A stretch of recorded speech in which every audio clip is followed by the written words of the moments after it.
आज अगर आप भारत में पेट्रोल भरवाने जाए तो 110 रुपए लीटर के बिल देखकर ना तो हंसी आती है ना रोना, बस एक गहरी सांस निकलती है।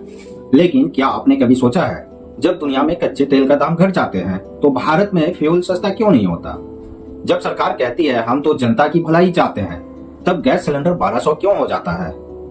क्या इसमें कोई छुपा खेल है? क्या सिर्फ इंटरनेशनल मार्केट जिम्मेदार है या सरकार भी हमें बेवकूफ बना रही है? इस वीडियो में हम बात करेंगे फुल रिसर्च, फैक्ट्स, डेटा, सरकारी रिपोर्ट्स और इतिहास से लेकर आज तक का हर झूठ और सच उजागर करेंगे। तो अगर आप भी महंगाई से परेशान हैं और जानना चाहते हैं कि पेट्रोल, डीजल और गैस की असली कीमत क्या है, तो वीडियो पूरा जरूर देखिए, क्योंकि जो आपको बताया नहीं जाता वही आज आप जानेंगे।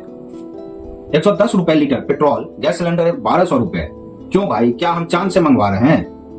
हर सुबह जब हम घर से बाहर निकलते हैं तो सबसे पहले टेंशन होती है आज पेट्रोल का क्या रेट है। लेकिन दिक्कत सिर्फ कीमत की नहीं है, दिक्कत है इस सिस्टम की जो हमें धीरे धीरे उबाल रहा है, जैसे मेंढक को गर्म पानी में डाला जाए। इस वीडियो में हम जानेंगे पेट्रोल, डीजल, गैस की असली कीमत क्या है, टैक्स का सच क्या है, सरकार कैसे जनता को बेवकूफ बना रही है और कौन से 5 तरीके हैं जिनसे यह सब सस्ता हो सकता है। पेट्रोल, डीजल, गैस बनता कैसे है? पेट्रोल, डीजल और गैस किसी जादू से नहीं बनता। ये क्रूड ऑयल यानी कच्चे तेल रिफाइनरी से होकर बनते हैं। भारत में 85% कच्चा तेल विदेश से आता है, मुख्यतः Saudi Arab, Iraq, Iran, USA आदि से आता है। फिर इसे आईओसी, एचपीसीएल, बीपीसीएल जैसी कंपनी रिफाइन करती है और बनता है petrol, diesel, LPG, aviation fuel, bitumens आदि। ग्लोबल क्रूड ऑयल की चाल क्या है? अगर उदाहरण के तौर पे देखें तो 2012 में 110 से 120 डॉलर प्रति बैरल था, 2015 में 40 से 50 डॉलर प्रति बैरल था, 2020 में कोविड के दौरान 25 डॉलर प्रति बैरल हो गया। वहीं 2022 में रशिया यूक्रेन वॉर में 100 डॉलर प्रति बैरल, 2023-24 में 70 से 80 डॉलर प्रति बैरल। यानी क्रूड सस्ता हो गया। लेकिन भारत में पेट्रोल महंगा क्यों रहा? क्योंकि सरकार ने उस गिरावट का फायदा उठाकर टैक्स बढ़ा दिए। भारत में कीमत तय कैसे होती है? कुछ लोगों का मिथ है पेट्रोल, डीजल की कीमत फ्री मार्केट तय करता है। रियलिटी कीमत तय होती है सरकार, टैक्स, स्ट्रक्चर से। Deregulation drama. 2010 में पेट्रोल को डीरेगुलेट कर दिया गया, 2014 में डीजल को डीरेगुलेट कर दिया गया। कहा गया कि तेल कंपनी अब दाम तय करेंगी, पर असल में कंपनी हर रोज सरकार की ओर देखती है कि टैक्स घटे या बढ़े तो दाम बदले।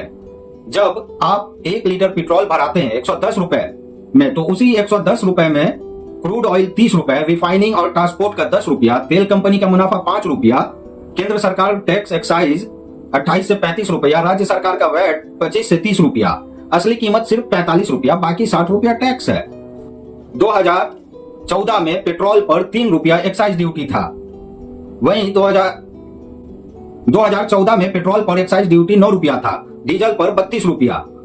वहीं वर्ष 2014 में पेट्रोल पर एक्साइज ड्यूटी 9 रुपया 48 पैसा और डीजल पर 3 रुपया 56 पैसा था। वो अब बढ़कर 2021 में पेट्रोल पर 32 रुपया और डीजल पर 31 रुपया लगता है। जब क्रूड गिरा, टैक्स चढ़ा, यानी सरकार ने जनता को सस्ते तेल का लाभ नहीं दिया बल्कि उसे पूरा मुनाफा कमा लिया। वहीं एलपीजी सिलेंडर की बात करें, 2014 में घरेलू गैस सिलेंडर 410 से 450 रुपया, सब्सिडी भी मिलती थी 150 से 200 रुपया। वहीं 2023 और 24 में गैस 1100 से 1150 रुपया हो गया। सब्सिडी नाम की चीज खत्म हो गई। प्रधानमंत्री उज्ज्वला योजना में लाखों गरीबों को गैस कनेक्शन तो मिले, पर अब वो उसे भरवा नहीं पा रहे हैं। गरीब महिला दोबारा लकड़ी पर खाना बना रही है। सरकार की कमाई हमारे टैक्स से चलती है राजनीति। 2020-21 में पेट्रोल, डीजल से 3,71,000 करोड़ रुपए का कमाई हुआ। राज्य सरकार 2 लाख करोड़ की कमाई की, यानी कुल 5.6 लाख करोड़ रुपया की कमाई सिर्फ तेल पर। इतने पैसे से देश का हेल्थ, एजुकेशन, इंफ्रास्ट्रक्चर चमक सकता है अगर सही जगह खर्च हो। सरकार कहती है अंतरराष्ट्रीय मार्केट में तेल महंगा है। झूठ, क्योंकि जब सस्ता हुआ तब रेट क्यों नहीं घटा? सब्सिडी देना संभव नहीं है, फिर चुनाव के समय रियायतें कैसे दी जाती है? जन कल्याण योजनाओं के लिए टैक्स जरूरी है, पर क्या सारा बोझ सिर्फ आम आदमी उठाए? अगर पेट्रोल, डीजल जीएसटी में आ जाए, मैक्स जीएसटी स्लैब 28%, अभी टैक्स टोटल 90 से 100% तक लगता है, तो सरकार को 60 से 70% टैक्स का घाटा होगा। इसलिए कोई भी पार्टी इसे जीएसटी में लाने को तैयार नहीं है, न बीजेपी, न कांग्रेस, न राज्य सरकार। वहीं अगर दूसरे देश के डीजल पेट्रोल की बात करें तो अमेरिका में अभी मौजूदा समय में 60 रुपए लीटर है, पाकिस्तान में 90 रुपए से 100 रुपए लीटर के बीच है, फिर भी कम। बांग्लादेश में 85 से 95। कीमत नियंत्रित सरकार करती है। जर्मनी में, यूके में 110 से 130 के बीच है। इनकम ज्यादा, ट्रांसपोर्ट बेहतर है। भारत में कम इनकम, महंगा फ्यूल, महंगाई का विस्फोट।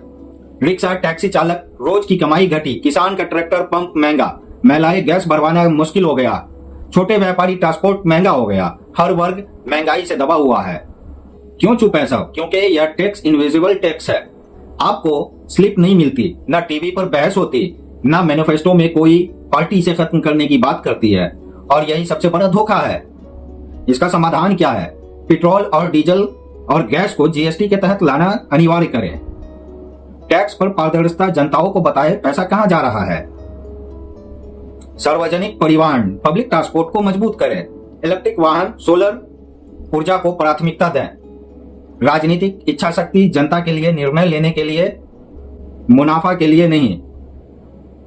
भारत में फ्यूल की महंगाई सिर्फ ग्लोबल मार्केट की देन नहीं है। सरकार की राजनीतिक चुप्पी टैक्स की मार है। कोई भी सरकार, बीजेपी हो या कांग्रेस, इस सिस्टम को बदलना नहीं चाहती। लेकिन अगर आप जागरूक हैं, सवाल पूछो और सही जानकारी रखें, तो आप बदलाव के वाहक बन सकते हैं। तो दोस्तों, अब आप जान चुके हैं कि भारत में पेट्रोल, डीजल और गैस की कीमत सिर्फ बाजार नहीं तय करता। यह सरकार की नीतियां और लालच का खेल है। कोई भी सरकार, चाहे कांग्रेस हो या बीजेपी, टैक्स कम नहीं करना चाहती, क्योंकि यह उनकी सबसे बड़ी कमाई का जरिया है। लेकिन अगर आप जानकार बने, सवाल पूछे और सोशल मीडिया के जरिए आवाज उठाए, तो बदलाव मुमकिन है। इस वीडियो को शेयर करें ताकि हर भारतीय समझ सके कि वो क्या और क्यों भर रहा है। अपने जेब से कमेंट करके बताएं कि आपको क्या लगता है, जीएसटी में लाना चाहिए या नहीं। आपका एक एक शेयर किसी को जागरूक कर सकता है। वीडियो पसंद आया तो लाइक और सब्सक्राइब जरूर करें। IQ इंडिया पर हम ऐसे ही जनता के असली मुद्दे लाते रहेंगे। आपका कीमती समय देने के लिए धन्यवाद। मिलते हैं अगले वीडियो में एक और सच्चाई के साथ। जय हिंद, जय भारत, जय गांव।